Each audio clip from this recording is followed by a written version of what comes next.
This is a compelling and introspective start that captures the tone of internal chaos really well. If you're working on a piece titled Weirdest Animal Behaviors Science Can't Explain, and this is part 1. The inner noise, it seems like you're drawing a parallel between human overthinking and unexplained animal behavior, which is a clever and poetic approach. Here are a few thoughts and suggestions to elevate or clarify the piece. #### suggestions for part 1. The inner noise 1. Contextual bridge to animals. Optional if the larger piece is about animal behaviors. Consider adding a subtle metaphor or foreshadowing line to connect the spiraling human mind with mysterious animal instincts.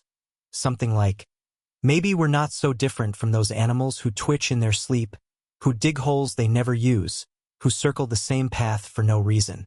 Maybe the noise inside us is nature too. 2. Tightening the language. Optional, some lines can be made more concise for rhythm and impact. For example, original, you think too much. Even when there's nothing left to think about, your mind doesn't slow down. Alternative, you think too much. Even in stillness, your mind races. 3. Title consistency or thematic framing *, if each section will be metaphorically linking human experience to odd animal behavior, giving part 1 a subtitle like, Part 1. The inner noise, like the bat that screams at silence, could help bridge the conceptual theme and make the connection feel deliberate. Would you like help with the next parts, or to brainstorm weird animal behaviors that could metaphorically mirror inner human experiences? E.g., self-sabotage, fear, love, anxiety? Even when you're doing nothing, you're doing everything internally. Your thoughts run like a machine behind the scenes, never powering down. To the outside world, you're just sitting quietly, maybe scrolling on your phone, maybe just sipping coffee. But inside, you're spinning, replaying something you said last week, rewriting a conversation that ended hours ago, preparing for an outcome that may never happen. People don't see it. They just see someone calm, someone composed. They don't know how much effort it takes to seem that way, how hard you're working just to appear normal. Overthinking doesn't look dramatic. It doesn't look like panic. It doesn't scream or shake. It drains you in silence. It steals your focus, your energy, your presence. You can be in a room full of people and still feel like you're somewhere else entirely. Inside your own head, analyzing, questioning, doubting. You could be laughing, making jokes, engaged in a conversation, but part of you is split off watching everything. Did they laugh at your joke? Was that smile real or forced? Did you interrupt? Are you being too much? Too little? It's a constant evaluation of your every move, like you're both the actor and the critic, live on stage with no break. Sleep doesn't help. You close your eyes, hoping for peace, but your mind treats the darkness like a stage. Suddenly, it's time for reruns, mistakes from years ago, awkward moments, hypothetical disasters. It replays them in full color, with new edits, sharper criticism, harsher lighting. You wake up feeling like you've run a marathon in your dreams. The exhaustion doesn't come from doing too much. It comes from thinking too much, living too much in your head. You go through your day with a quiet heaviness. You smile because you're supposed to. You nod along because that's what people do. But inside, you're scanning every second for signs you've messed up, for clues you're not enough. Sometimes your only relief comes from distraction. Music helps. A fast-paced show, social media, anything loud enough to drown out the voice in your head. You don't even enjoy these things fully, you just need them to fill the space. Because the silence, that's when the real noise starts. You eat not because you're hungry, but because chewing is grounding. You text not because you have something to say, but because the silence between messages makes you uneasy. You keep yourself busy, not to be productive, but to avoid being alone with your thoughts. Because when things get quiet, your mind takes over, louder, meaner, and more persistent than ever. And what makes it harder is how invisible it all is. People don't ask why you're tired. They don't notice the way your eyes dart around a room, or how long you pause before you speak. They just assume you're quiet, thoughtful, calm. But they don't know you're analyzing every word. fighting the urge to apologize for existing, trying to stay afloat in a storm no one else can see. That's the secret part of overthinking, the energy it drains, and the silence in which it hides. It doesn't look like a struggle. It looks like you're doing fine, like you're just introverted, maybe shy, maybe reserved, but they don't know how loud it gets in your head, how tiring it is to keep going, how hard it is to feel on all the time. You're tired, but no one knows why. Because your exhaustion isn't in your body, it's in your mind.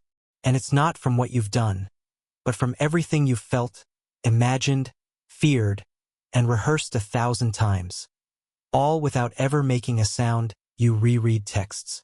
Not once or twice, but again and again, as if some secret meaning is hidden between the lines.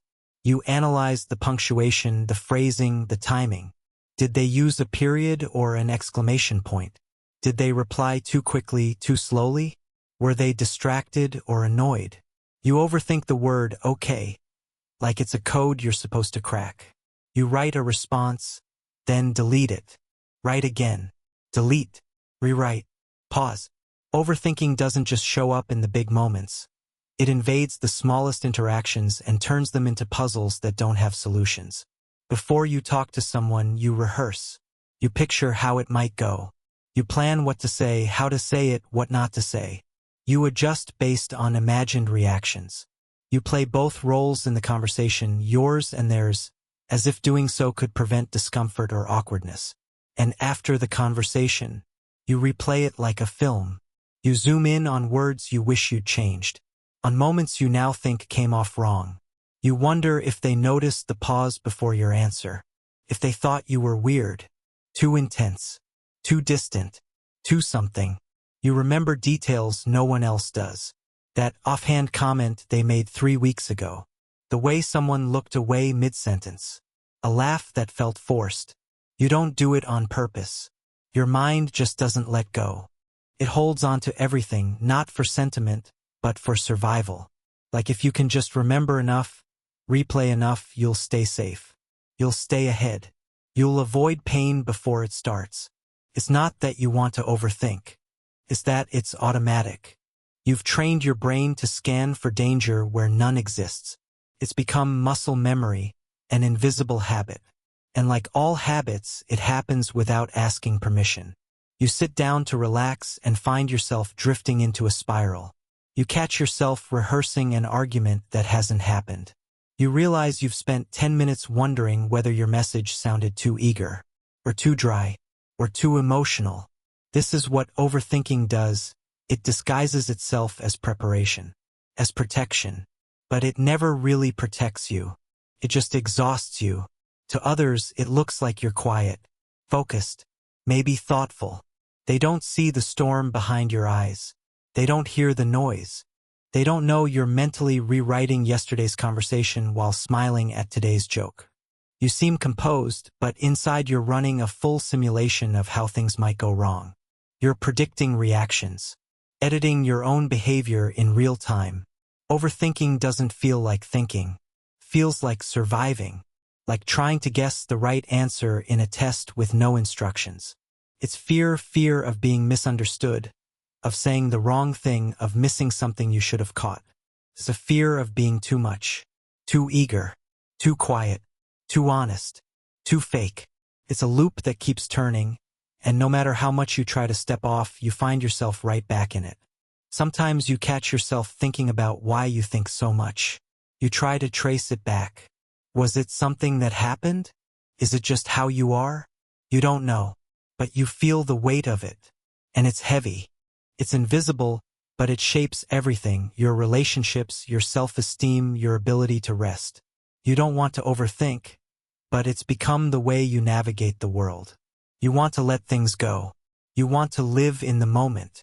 But your mind is always 5 steps ahead and 10 steps behind. So you try your best to breathe, to pause, to not reread the message one more time. Some days it works. Most days it doesn't. But even that, even trying, becomes something to overthink. You call it normal.